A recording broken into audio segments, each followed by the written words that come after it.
She was already inside before he realized the mistake.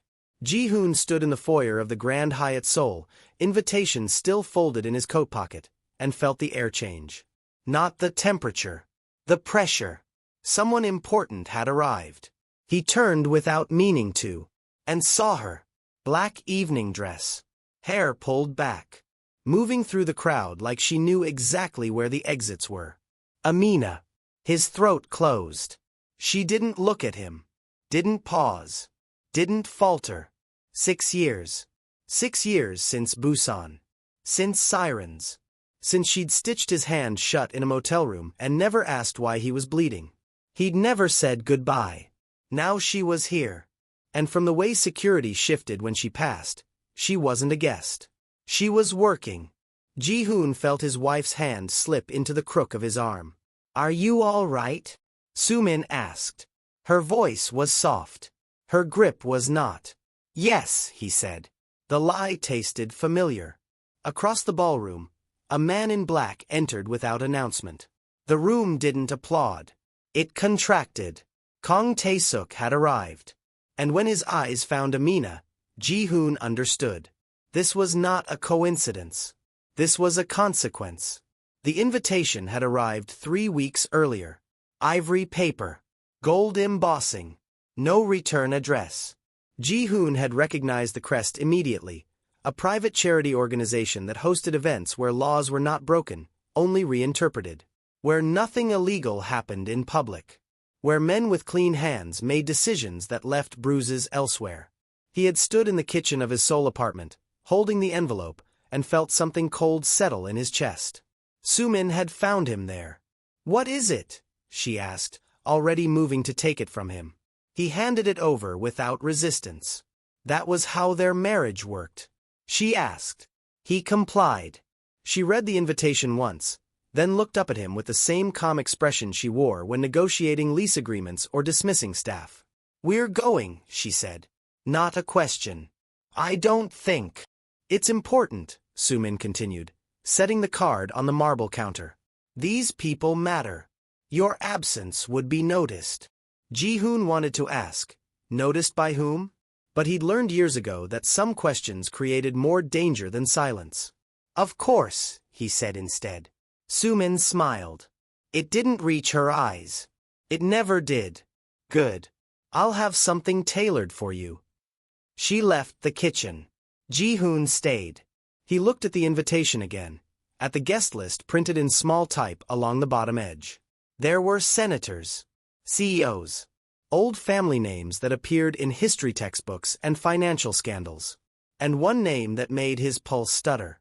Dr. Amina Okafor, medical consultant. His hand tightened around the counter's edge. She shouldn't be here. Shouldn't be in Seoul. Shouldn't be anywhere near events like this. Amina had been careful. Distant. The kind of person who treated proximity to power like radiation exposure.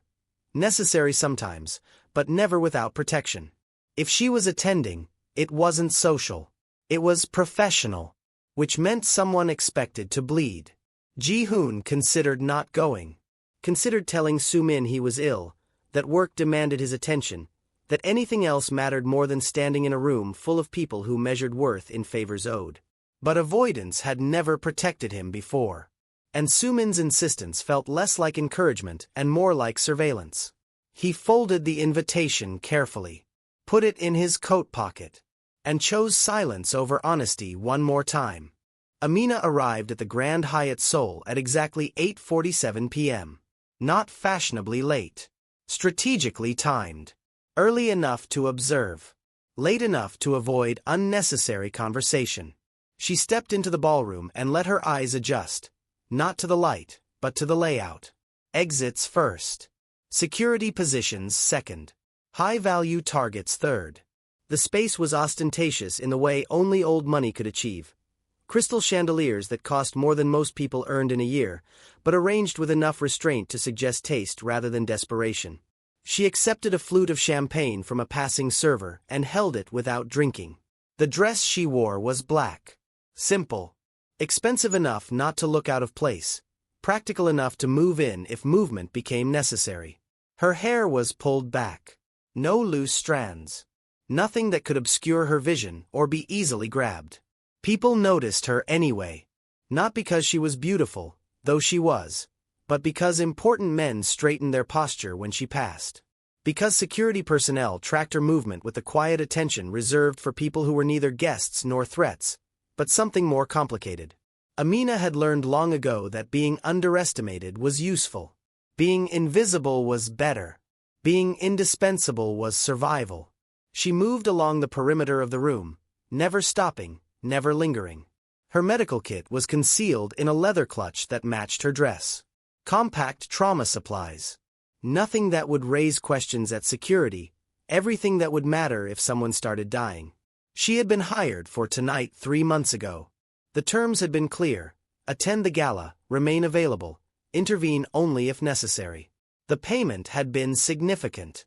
The client had been Kang Tae-suk. Amina hadn't asked why he expected violence at a charity event. Men like Tae-suk didn't hire doctors for optimism. She scanned the crowd again, methodically, and that's when she saw him. Ji-hoon. Her breath didn't catch. Her expression didn't change. But something behind her ribs tightened. He stood near the auction displays, wearing a suit that fit too well to be off the rack. His posture careful in the way of men who'd learned to occupy space without claiming it. He looked older. Thinner. The kind of tired that didn't come from lack of sleep, but from carrying weight that couldn't be set down. There was a woman beside him. Ivory dress. Diamond earrings. Hand resting possessively on his arm. His wife, then. Amina looked away. Not out of hurt. Out of discipline. She had come here to work, not to reconcile. And Ji-hoon had made his choices 6 years ago, just as she had made hers. She kept moving. Across the ballroom, Ji-hoon's hand tightened around his glass. He had seen her, and she had looked away. That hurt more than he expected.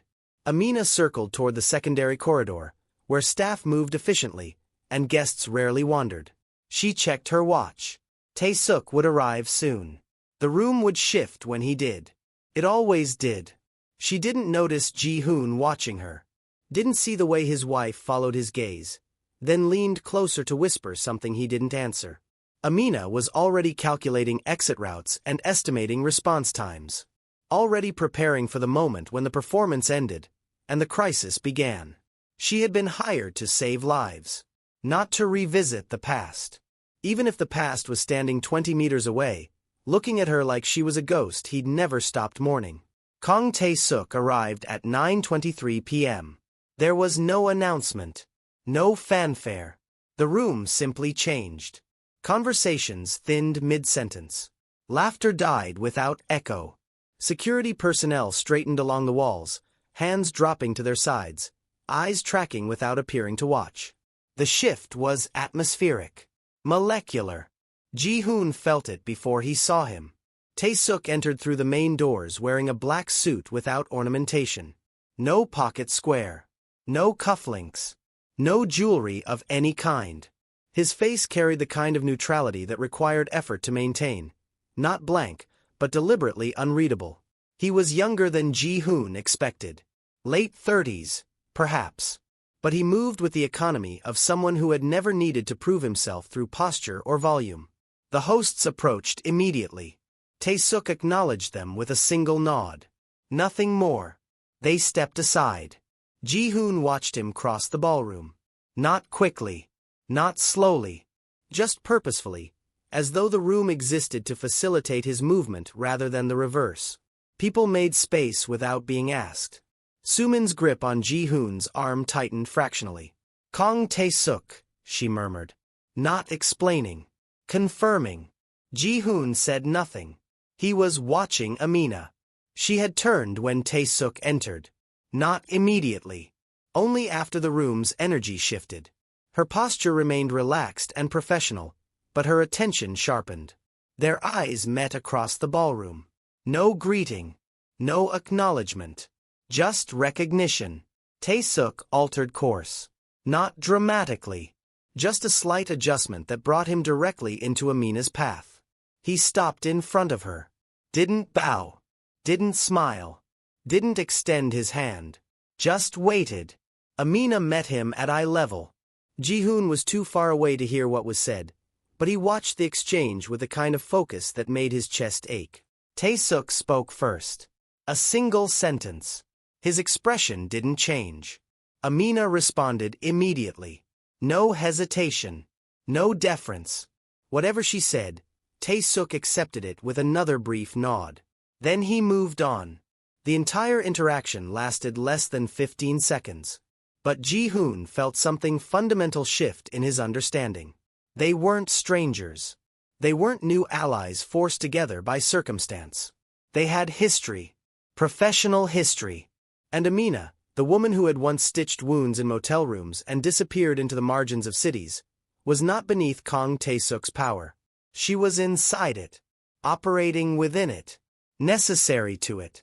Ji-hoon's throat went dry. Do you know him? Soo-min asked quietly. No. But you know her. It wasn't a question. Ji-hoon turned to face his wife. Her expression remained pleasant, social, and appropriate for their surroundings. But her eyes were calculating. We knew each other, Ji-hoon said carefully. A long time ago. In Busan. He nodded. Soo-min looked back toward Amina, who had resumed her careful circuit of the room. She works for Kang Tae-suk now, Soo-min said. That's interesting. Ji-hoon said nothing, because he didn't know what Amina did for Tae-suk. And that frightened him more than jealousy ever could. Across the ballroom, Tae-suk accepted a glass of water from a server and remained standing near the central corridor. He didn't mingle, didn't engage, just occupied space with the kind of stillness that suggested he was waiting for something specific. Amina stayed visible but distant. And Ji-hoon realized with cold clarity that whatever was supposed to happen tonight hadn't started yet. This was just the setup. The performance before the crisis. Soo-min had been quiet for exactly 11 minutes. Ji-hoon tracked the silence because silence from his wife was never empty. It was strategic. A held breath before action. She sipped champagne without tasting it, her gaze moving across the ballroom with the precision of someone cataloging assets rather than admiring decorations. I'm going to speak with the foundation director, she said finally. You should stay near the auction displays. It looks better. Ji-hoon nodded. Soo-min kissed his cheek, a performance for anyone watching, and moved into the crowd. He watched her go. Watched how she navigated the space. Not socially. Tactically. She stopped beside a man Ji-hoon recognized from Taegu. Not business. Enforcement. The kind of person who appeared in photographs standing 3 steps behind politicians, expression blank, hands folded. Their conversation was brief. A nod. A glance toward the corridor. Nothing more. But Ji-hoon's stomach dropped anyway. Soo-min wasn't here for charity. She was here to verify something. Or someone. She moved on, crossing to a woman in emerald green who worked in telecommunications. Another brief exchange. Another careful nod. Ji-hoon forced himself to look away. He'd married Soo-min 18 months ago after a courtship that felt more like a contract negotiation. She had been introduced to him by mutual acquaintances who suggested the match would be beneficial for both families. He hadn't asked what that meant. He had needed stability. Distance from Busan. A reason for people to stop asking questions about the years he'd spent disappearing. Soo-min had provided that. In return, she had asked very little. Only his presence. His silence. His compliance. He had thought that was the trade.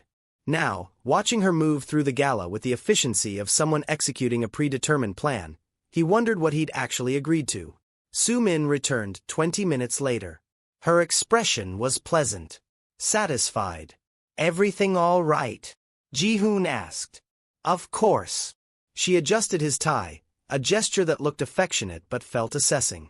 I saw you watching that woman earlier. Ji-hoon kept his face neutral. I wasn't. The doctor, Soo-min continued, as though he hadn't spoken. Dr. Okafor. She said the name carefully, testing its weight. Ji-hoon said nothing. Soo-min smiled. Men like Kang Tae-suk don't hire people like her unless they're useful. She paused. Or dangerous. She's a doctor.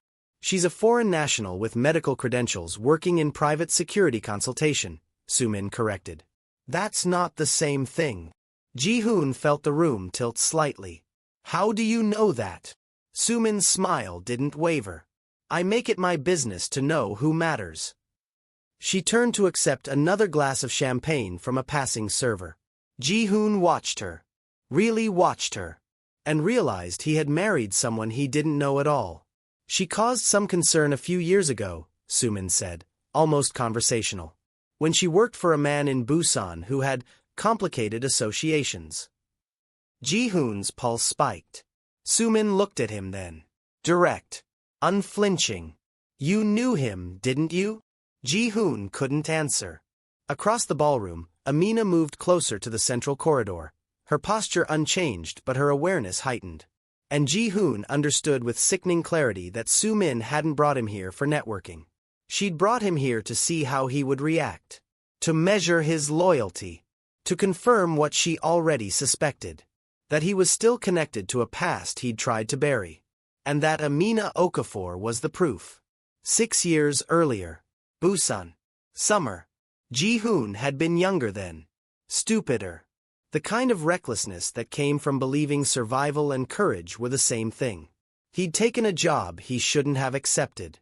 Driving for a man who moved money that couldn't be deposited and merchandise that couldn't be declared. It paid well. It required only silence. Until the night, it required blood. The deal had gone wrong in a warehouse near Houndy Beach. Ji-hoon didn't see who fired first. Didn't see who died. He only remembered running, hand bleeding from broken glass, sirens screaming through streets that blurred together.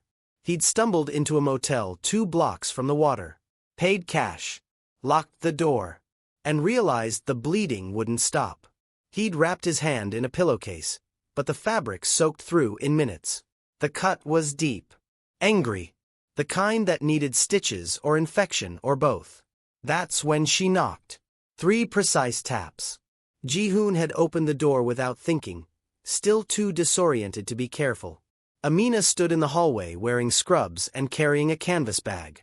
You're bleeding on the carpet, she said. Not a question. Not an accusation. Just observation. I'm fine. You're not. She stepped past him into the room. Sit down. He should have asked how she knew. Should have questioned why a woman in medical scrubs was wandering motel hallways at 2 in the morning. Instead, he sat. Amina worked quickly. No wasted movement. She cleaned the wound, numbed it with something from her bag, and stitched it shut with hands that didn't shake even when sirens wailed past the window. You need antibiotics, she said when she finished. And you need to leave Busan. Who are you? Someone who doesn't ask questions. She packed her supplies. You should adopt the same policy. Why did you help me? Amina paused at the door. Because you knocked on the wrong room, she said. And because letting you bleed out would have been inconvenient. She left. Ji-hoon never saw her again. Until tonight. Standing in the Grand Hyatt ballroom, Ji-hoon realized he had fundamentally misunderstood what happened that night. Amina hadn't been a good Samaritan. She'd been working. The motel had been a safe house. A place where people who worked adjacent to violence could disappear temporarily. Medical care without records. Shelter without question. Amina had been the operator. Not a victim of circumstance. Not collateral damage in someone else's war. She had been essential infrastructure. The realization made him nauseous. He'd spent 6 years believing he'd abandoned someone vulnerable. Someone unlucky enough to love him before he chose survival over honesty. But Amina had never loved him. She'd assessed him, treated him, dismissed him, and moved on to more important work.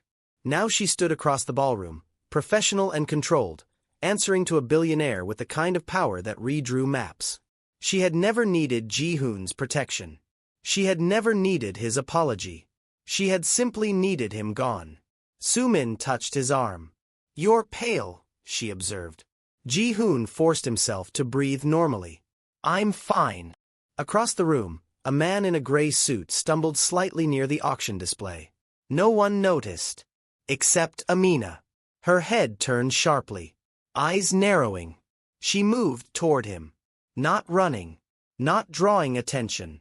Just closing distance with professional urgency. The man's knees buckled. Security reacted instantly, moving to contain the situation without creating panic. But Amina was already there. Already kneeling. Already pressing fingers to his neck, counting pulse, assessing damage. Ji-hoon watched her work. Watched the way Kang Tae-suk remained perfectly still, observing but not interfering. And understood that whatever was happening tonight had just begun. The man's name was Park Jae-sung. Amina learned this from the medical alert bracelet on his wrist as she knelt beside him on the polished marble floor. 63 years old. No listed allergies. No chronic conditions. His pulse was erratic. Shallow breathing. Pupils dilated unevenly. Not a heart attack. Not a stroke. Poison. Security had formed a discreet perimeter around them. No shouting. No chaos. Just quiet, efficient containment. The gala continued 20 meters away as if nothing had happened. Amina opened her clutch and extracted a penlight, checking pupil response again. Delayed. Sluggish. How long has he been symptomatic? She asked without looking up. One of the security guards answered immediately. He complained of dizziness approximately 4 minutes ago. Collapse occurred 90 seconds later. Amina nodded, already moving through differential diagnoses. Onset was too fast for most organic toxins. Too controlled for anaphylaxis. This was deliberate. She checked his fingernails. No cyanosis yet. Good. His breathing remained shallow but steady. Whatever he'd been given, it wasn't meant to kill immediately. It was meant to send a message. Amina looked up. Kang Tae-suk stood at the edge of the perimeter. He hadn't moved closer. Hadn't spoken. Just watched with the same neutral expression he'd worn all evening. Their eyes met. Amina shook her head once. A minimal gesture. But Tae-suk understood. This wasn't random. He turned slightly, nodding to someone Amina couldn't see. Security tightened. Exits sealed without announcement. The gala continued. I need atropine, Amina said quietly. And activated charcoal if you have it. The guard spoke into his radio. Supplies arrived within 40 seconds. Amina worked efficiently. No panic. No wasted movement. She administered the atropine, monitored the response, and prepared for complications that didn't come. Park Jae-sung's breathing stabilized. His pulse steadied. He wasn't dying. Not tonight. Amina sat back on her heels, mind already cataloging what this meant. Cholinergic symptoms. Delayed onset. Precise dosing. Someone had poisoned Park Jae-sung with exactly enough to terrify him without killing him. Professional. Calculated. Symbolic. Medical personnel arrived with a stretcher. Amina briefed them quickly, transferred care, and stood. Her knees were steady. Her hands were clean. She had done her job. Now she needed to understand whose job this had been. Tae-suk approached as the stretcher disappeared through a service entrance. Prognosis? He asked. He'll survive. Amina kept her voice low. But this wasn't an attempt. No. It was a demonstration. Tae-suk said nothing. Amina studied him. You expected this. I expected a message, he corrected. I didn't know what form it would take. Who was it for? Tae-suk glanced toward the crowd. Toward faces Amina didn't recognize but could read anyway. Old wealth, political influence, the kind of power that operated through proxies and plausible deniability. Everyone, he said finally. Then he did something Amina didn't anticipate. He looked directly at her. Not assessing. Not commanding. Warning. Stay visible, he said quietly. Amina understood immediately. She wasn't just staff tonight. She was protection. Proof that someone valuable was being watched. That consequences existed even in rooms like this. She nodded once. Tae-suk walked away. Amina returned to her position along the perimeter, aware that every security camera had just recorded her saving Park Jae-sung's life. Aware that whoever sent the message had just learned she was here. And aware, with cold, absolute certainty, that the crisis wasn't over. It had simply changed shape. The room settled back into its performance. Conversations resumed. Champagne circulated. The auction continued as scheduled. Park Jae-sung's collapse was already being reframed as a medical episode, and, fortunately, brief. No one mentioned poison. No one would. Ji-hoon stood near the windows, watching Amina. She had returned to her careful patrol of the perimeter. Professional. Unreachable. Soo-min had disappeared again. Another conversation. Another verification. Ji-hoon was alone. And then Kang Tae-suk moved. Not quickly. Not dramatically. Just deliberately. He crossed the ballroom with the same economical grace he displayed all evening, but this time his destination was clear. Amina. She saw him coming. Didn't stop moving. Didn't acknowledge him until he was directly in front of her. Then she paused. Tae-suk said nothing. He simply reached up, placed one hand lightly at the back of her neck, and kissed her. The room froze. Not gradually. Instantly. Conversations died mid-word. Glasses stopped halfway to the mouth. Security personnel stiffened along the walls. Ji-hoon felt the blood drain from his face. The kiss was brief. Precise. Public. Not tender. Not passionate. Not intimate. Strategic. Tae-suk pulled back after 3 seconds. Amina didn't lean in. Didn't resist. Didn't react beyond allowing it to happen. Her expression remained neutral. Professional. As if she'd expected this. Tae-suk stepped back, creating the same distance that had existed before. Then he turned and walked away. The message rippled through the room like electricity through water. Amina Okafor was under Kang Tae-suk's protection. Not romantically. Politically. Anyone who threatened her threatened him. Anyone who touched her answered to him. The declaration was absolute.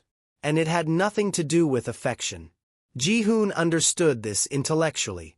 But emotionally, it felt like drowning. He watched Amina resume her movement along the perimeter.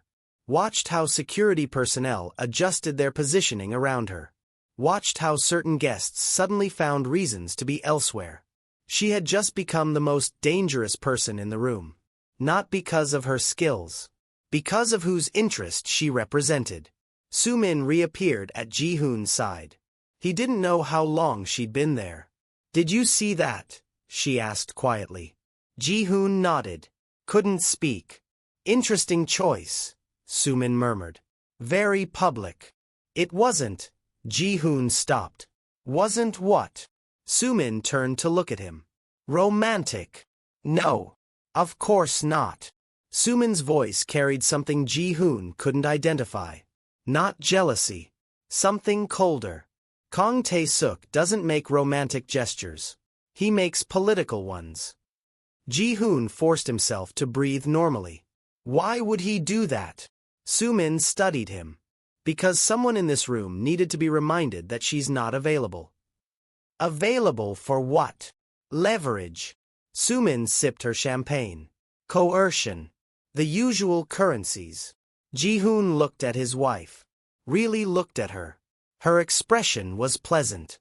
Social. Appropriate. But her eyes were calculating something he couldn't see. "You knew," Ji-hoon said slowly. "You knew something was going to happen tonight." Soo-min didn't deny it. She simply smiled. "Everyone knew something was going to happen," she said. "That's why we're here." Across the room, Amina accepted a glass of water from a server and set it down untouched. She still hadn't looked at Ji-hoon. Not once since the kiss. And he realized with sickening clarity that he had never been part of this equation. 6 years ago, Amina had saved his life because it was her job. Tonight, she was ignoring him for the same reason. He was irrelevant. A footnote in a much larger calculation. The room resumed its performance. But everything had changed. The realization came slowly. Then all at once. Ji-hoon watched Soo-min move through the crowd. Watched how she navigated conversations with the precision of someone executing a specific strategy. Watched how certain people responded to her. Not with deference. With recognition. She stopped beside a woman in navy silk. Another brief exchange. Another careful nod.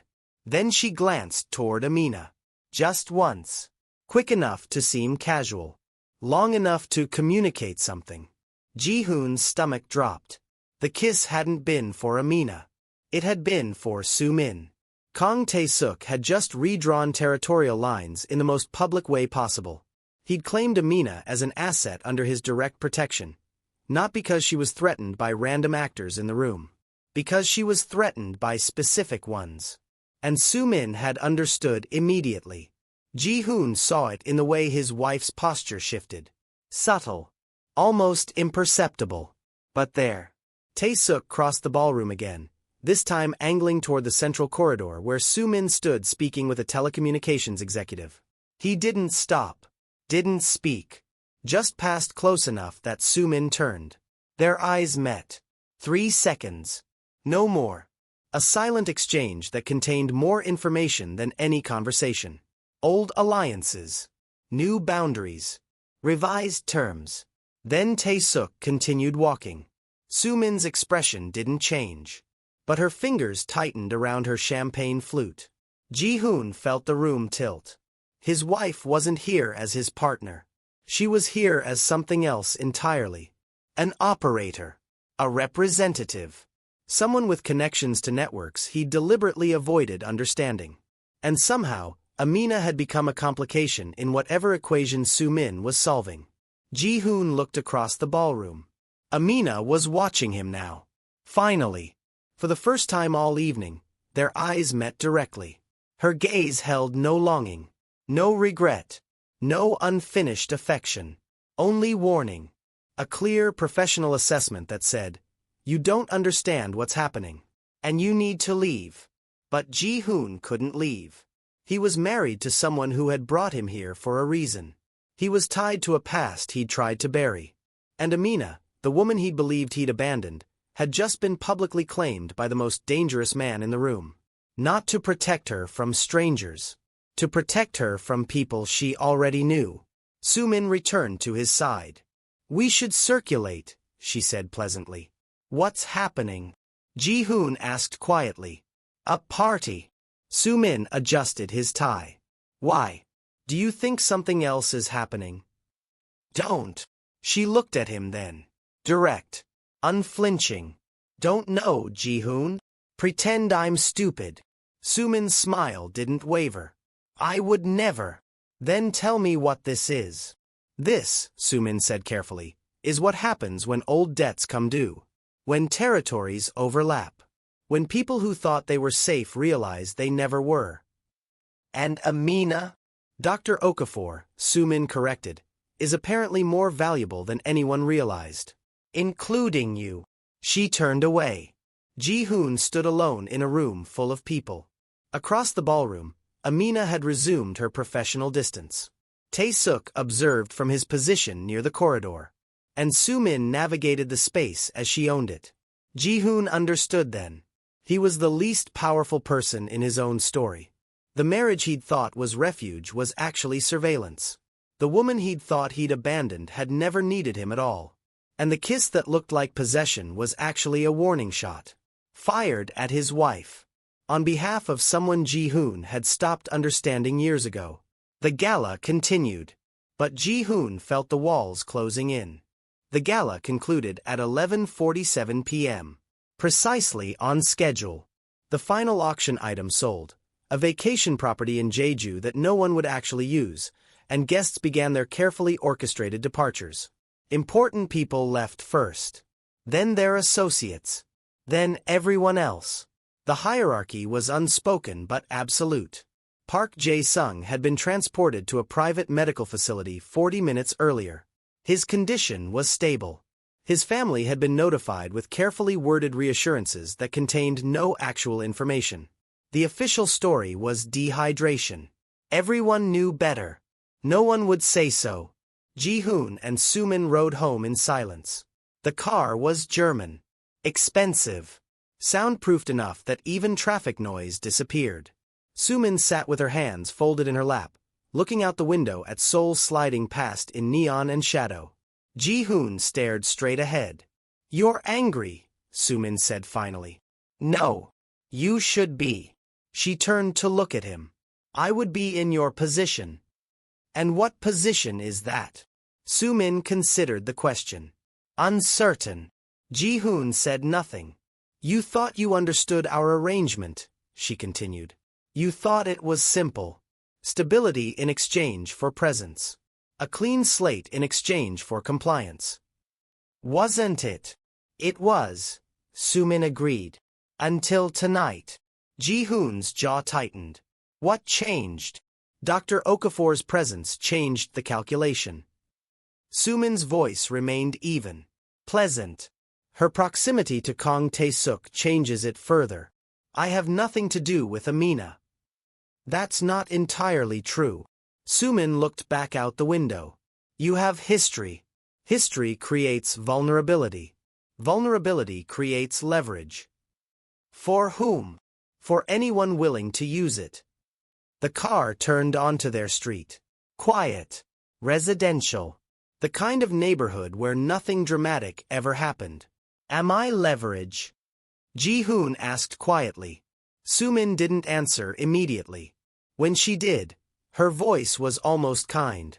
"Everyone is leverage," she said. "The only question is whether you're worth using." The car stopped. They went inside.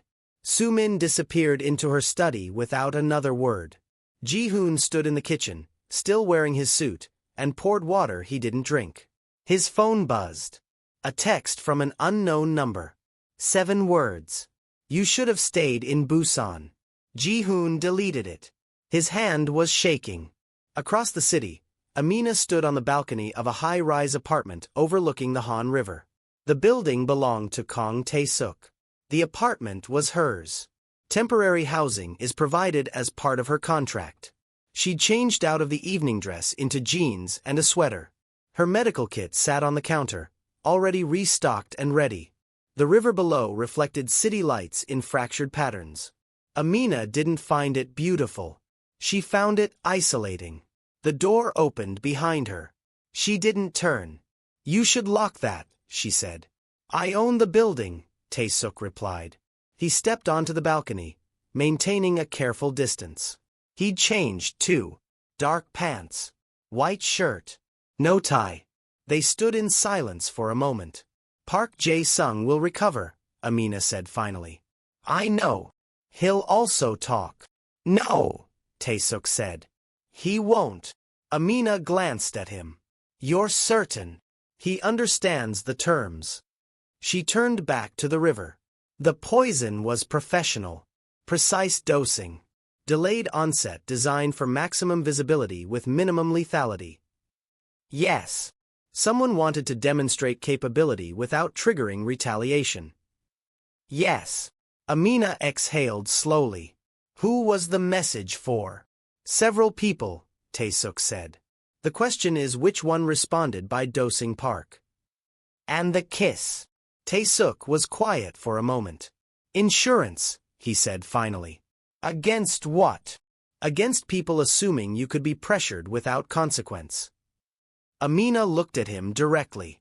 "Like Ji-hoon's wife. Among others." She processed this. Sumin represents someone. "Multiple someones," Tae-suk corrected.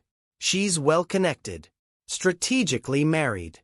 Useful in contexts where direct action would be noticed."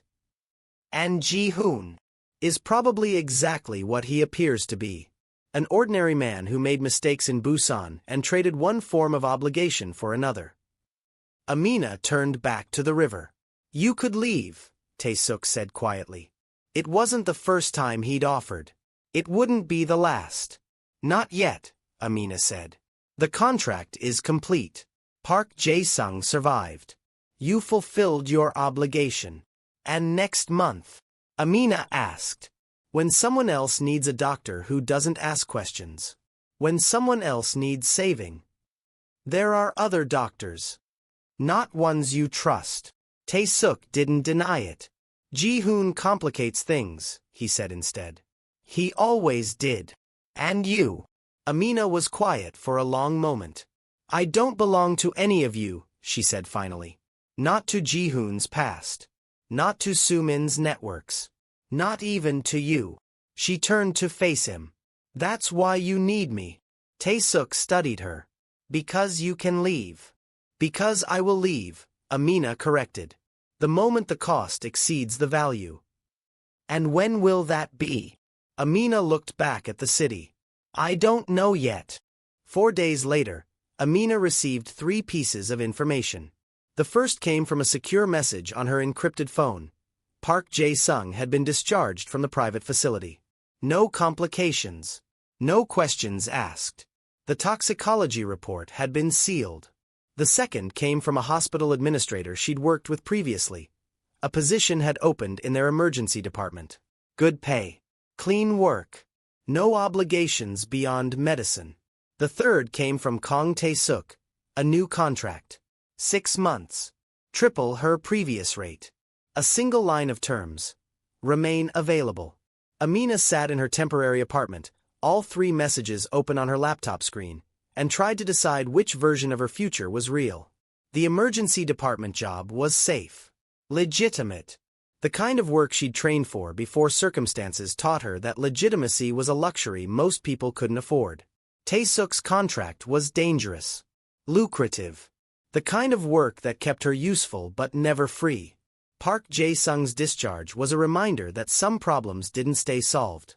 They just waited. She closed the laptop. Made coffee, but she didn't drink. And stood on the balcony watching traffic move along the river like blood through vessels. Her phone buzzed. Not a message this time. A call. Unknown number. She answered without speaking. Dr. Okafor. The voice was female. Professional. Unfamiliar. My name is Soo-min. I believe you know my husband. Amina said nothing. I'd like to buy you coffee, Soo-min continued. Tomorrow. 2 p.m. There's a cafe in Gangnam. I think you'll find it appropriately neutral. I'm not interested in social calls. Neither am I. Soo-min's voice remained pleasant. But I think we have overlapping concerns. And I'd prefer to address them before they become problems. What kind of problems? The kind that requires medical intervention, Soo-min said. Or worse. Amina watched the river. One conversation, Soo-min offered. In public. You leave when you want. No obligations. Why? Because Ji-hoon is my husband, Soo-min said simply. And you're Kong Tae-suk's doctor. And someone is trying to use both facts as leverage. She paused. I'd like to know who. Wouldn't you? Amina ended the call without answering. But she knew she'd go. Not for Ji-hoon. Not for Soo-min. For the same reason, she'd stayed in Seoul instead of taking the emergency department job. Because walking away meant abandoning the ability to see what was coming. And in her experience, the things you didn't see were the ones that killed you. Across the city, Ji-hoon sat in his office reviewing contracts that didn't matter. His phone buzzed. Another message from an unknown number. This time, 12 words. She's still saving people. Just not you. Does that bother you? Ji-hoon stared at the screen. Deleted the message. Turned off his phone. But the question remained. In his private office overlooking Gangnam, Kong Tae-suk reviewed security footage from the gala. Frame by frame. Watching movements. Tracking glances. Cataloging who spoke to whom and when. He paused on one frame. Soo-min and a man in gray. The conversation lasted 11 seconds. Too brief to be recorded clearly. Too deliberate to be accidental. The man was connected to pharmaceutical distribution.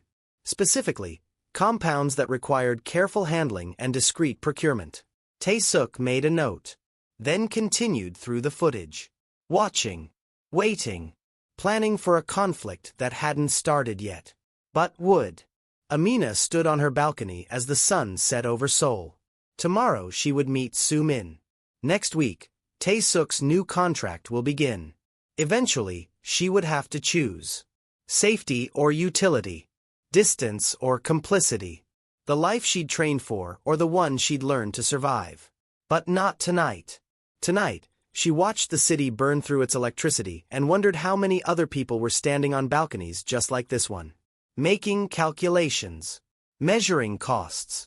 Trying to decide if staying was survival or just slower dying. Her phone buzzed one more time. A message from Tae-suk. 3 words. Your choice. Always. Amina almost believed him. Almost. She looked out at the river, at the lights, at the endless movement of a city that never stopped demanding more from everyone inside it. And she realized the question wasn't whether she would stay. It was whether staying would cost her the ability to leave. The answer, she suspected, was already decided. She just hadn't admitted it yet. The river flowed. The city burned. And Amina stood on the edge of something she couldn't name, knowing only that the moment she understood what it was, it would already be too late to step back. But for now, for tonight, she could still pretend she had a choice. Even if everyone else already knew better.